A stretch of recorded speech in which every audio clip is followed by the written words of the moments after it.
Okay, we thought we would do this video to give some very simple, practical, sensible tips of what to do to defend yourself against dogs. Because this is something that has come up.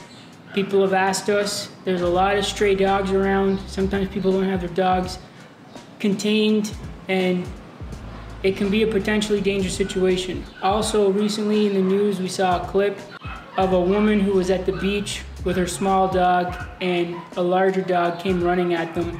Looked like it attacked the small dog, and it was running at her. We thought we would provide some quick tips that would be useful in such a situation. Before we start, allow me to introduce our assistants. Dad, Toki, come on.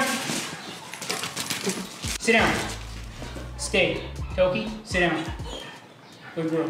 To make this easy to remember, I will give you ABC. Just remember ABC. This is the order you want to remember these things in, because this is the order of execution. The A stands for avoid, okay? You want to be aware of your surroundings, as aware as possible of where you're going, so that you can avoid a potentially dangerous situation to begin with. So scope out the area. If you see dogs that are not contained, that look like they could be an issue, try to see if the owners are around and let them know to contain the dogs, or make sure that you feel safe. Or just avoid areas to begin with where there are stray dogs tend to hang out, or you think might be a risk. That's the first thing, avoid. Then you don't have an issue, period. The B stands for bolt, which means get the hell out of there. If you see a situation where, like in this video we saw in the news, it looked like the woman was just maybe leaving the beach or going to the beach, I couldn't tell, and the dog started running at her and her smaller dog. And that's what she did. She bolted, but it was kind of too late because the dog was too close. And if you just run while a dog is chasing you, then the instincts of the dog are gonna take over, and they are definitely gonna chase you. And you're probably not gonna outrun a dog unless you're already further enough away, or you have an escape plan, something to get over. I'm gonna show you a very quick way to get up onto an elevation if there's one nearby, or over a fence. The easiest way to get up over a fence or onto an elevation is by using what we'll call the safety vault. You need to first support yourself on your hands, and then you need to get one foot up to give you the leverage to get up. So the easiest way to get up is like this. Most people would like lay their whole body on it and then try to get one leg up and try to swing the other leg up. And by the time all that happens, it's gonna be too late if a dog's trying to get you. If a dog is trying to get you, Daz, come here. See how quick that was? It's much easier to get up if you have a technique that's more efficient. And this is just the most efficient way to get up on a ledge or to get over a fence. It would work the same. Break it down. All you're doing is getting as close to the object as possible, using your hands in sync with your jump to support your hands on the object. And then you're gonna bring one leg up, either leg, and from there you can use the 3 points of support, the foot and the two hands, to get over. Okay, so that'll work for a wall or a fence that is at least low enough that you can reach with your hands and your jump combined. Get at least to the point where you can support yourself on your hands, get your body weight over, and then get one foot up and get over like that. Okay, that's the easiest way. So awareness or avoid, be aware and avoid the situation. Bolt, and if you can, bolt to a nearby fence or object that you can get up on quickly, and we just showed you a technique for that. And the C is the last resort, is if you need to confront the animal. So we'll show you that next. Okay, so if you can avoid and bolt, then the situation is taken care of. But you may need to confront the animal. You may not be able to run away in time. There's a few things to keep in mind if that happens. Number one is animals read your energy. Okay, they're not like humans that are looking for all these other cues that don't really mean anything. They're just reading your energy. So you have to be very calm. Your energy has to be calm, but it also has to be intense. If you're not used to generating intensity, then you kind of have to practice it and fake it till you make it. So that's why I think it's good for anybody to practice practical self-defense and practice things that's gonna get you in a mode where you can train yourself to be relaxed but intense at the same time, because that is what the animal is gonna read. Most times, if your energy is right, you'll be able to disarm the dog without even having to even do anything. But if it's a dog that's out of control and it's gonna come at you, then you need to be able to show it that you are calm and in control, but at the same time, you're intense and ready to deal with the situation. We'll show you some techniques that could possibly turn a lethal bite or just a very, very bad bite into a bite that you can just deal with it and save your own life. So again, the energy is important and your posture says a lot. Your posture sends a huge message in terms of your energy. So if a dog is coming at me, Daz, come here. If I walk away like this, I'm not really saying, see how it's still following me? But if I do this, okay? If I posture myself properly, and posture is not just about being loud and getting big, okay? This is a misconception. When people try to want to act tough, they walk around trying to take up as much space. That is, you can read that a mile away if you know what you're doing. That is not what you want to send the message. You don't want to just be loud, or you don't want to come at the dog and scare it, because if you scare the dog too much, that could make the aggression situation even worse. What you want to do is show a calm assertiveness and like a focused energy, and your posture should be protecting your center line. You don't want to be facing the dog squarely, and you don't want to be open. You want to be more closed, and you want to turn slightly, so you're off center, okay? This is square, this is not square. You're not sideways, because now that shows a flight response that you're gonna run. You're still facing the dog, but you're like this. You're guarding your center line, so that it's very easy for me to just turn and dip my shoulder and close off all my vital organs here, okay? Or it's very easy for me to pivot and step out of the way if I need to. So that's the basics of the posture, okay? It's a more of a closed, focused posture as opposed to a square-on, open, big posture. The next thing is, from that posture, you need to be immediately ready to deflect or block.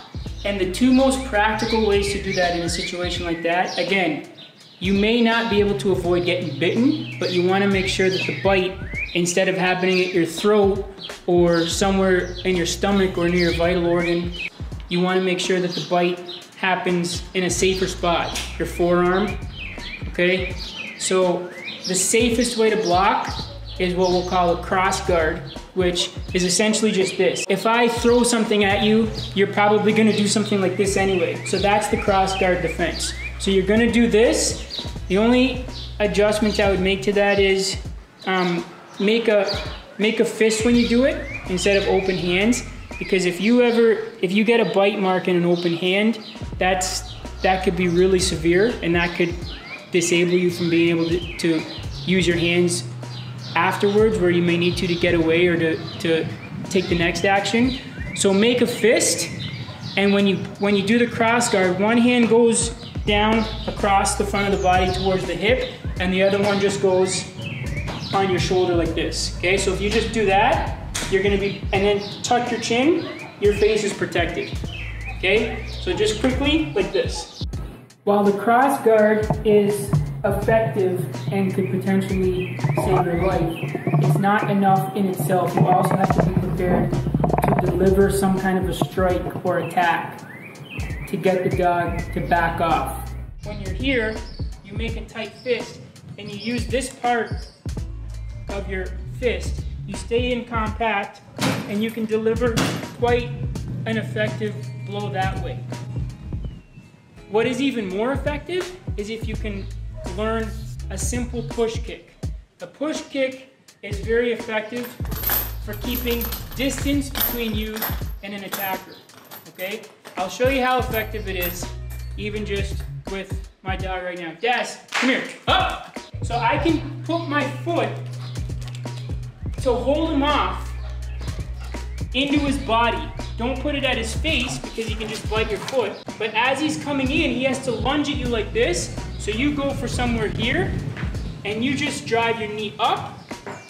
First, you chamber your knee, so you drive it up, and then you push like you're trying to kick down a door. You're gonna drive your knee up, chamber your knee up, and then it's a push. It's not a flip kick. You're not doing this, and you're not stomping, okay?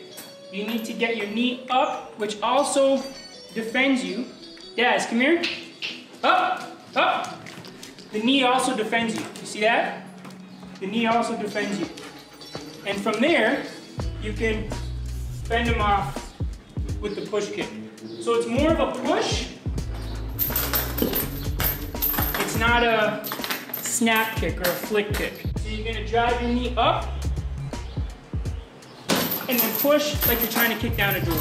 So to recap so far, confront. First thing is your posture and your energy. You face the dog. You don't want to turn your back. So you face, you send your energy directly at the dog. You stay relaxed but intense. You make sure your posture is not open. You protect your center line, but again, you still face the dog. You have the cross guard and the push kick, a very effective defense. So you're protecting your face, you're protecting your neck, tucking your chin, you can still see, and if the dog lunges at you, you have this, you have your knee to drive up when you chamber it. Even just the knee is sufficient to hold him off, okay? But from there, you can also do the push kick. And if you deliver a sharp enough push kick to the chest area, stomach area, and you can practice that and deliver a powerful enough kick, it's probably going to be enough to deter the dog. Next is parrying. So the dog may be lunging at you, you do that. If it keeps coming at you, you may need to be able to keep parrying, or what I mean by parrying is deflecting the dog away. And I would recommend you do that with a closed fist like this.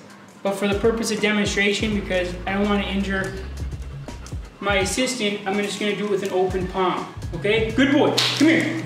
Up. Up. Up. Good boy. Up. So when you're doing the deflecting, it's kind of just you're stepping out of the way and using the momentum of the dog to let it continue. It's coming at me. I'm stepping away and using its own momentum to send it, okay? You want to step to the outside and deflect. Step to the outside and deflect, if you can. And then after you do that, if you need to, you can get in a good shot and take off. Even better than that is if you can grab something nearby.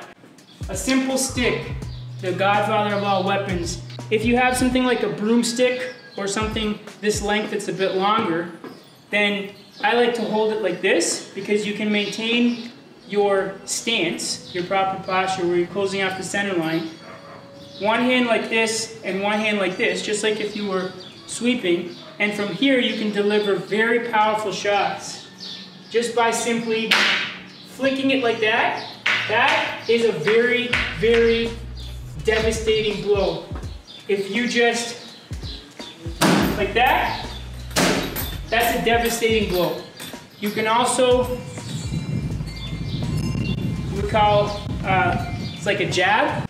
Usually when people pick up a stick, they will hold it like this and swinging it wildly like this, okay? That's not gonna be effective because once you do this, I mean, a dog is quick. So once you do that, now all it has to do, if it missed or if you didn't hit it hard enough, it's gonna come right back at you.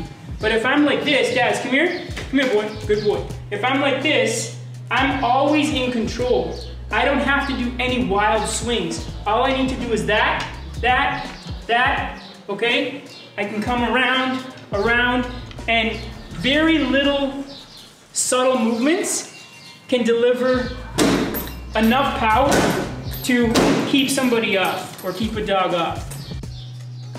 So to sum up, how do you defend yourself against crazy dogs that are attacking you? ABC.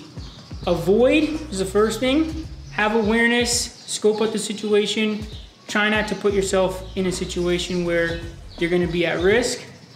Failing that, if you spot the situation a little bit late, but still early enough to bolt, then the B stands for bolt. Get the hell out of there and try to find an elevation where you can use the safety vault and either get over a fence or get up onto a ledge where the dog is not likely to be able to reach you. And the last but not least is confront. If you need to confront the dog, then you need to be very aware of your energy and your posture, because even if you're defending yourself using the cross guard block that we talked about, this sends a very different message than this. So you need to be still confronting, but defending at the same time. So you're blocking, but at the same time you're also attacking if you need to. Grab something if you can, keep it in close, and use sharp but powerful strikes with fierce intention behind them, and do what you need to do to defend yourself. Thanks for watching. I hope that's helpful. If you have any questions, you can comment below. Daz, come here, boy. Sit. Yogi, come here. Good girl. Sit. Good girl. No dogs were harmed in the making of this video. Good boy. Good boy.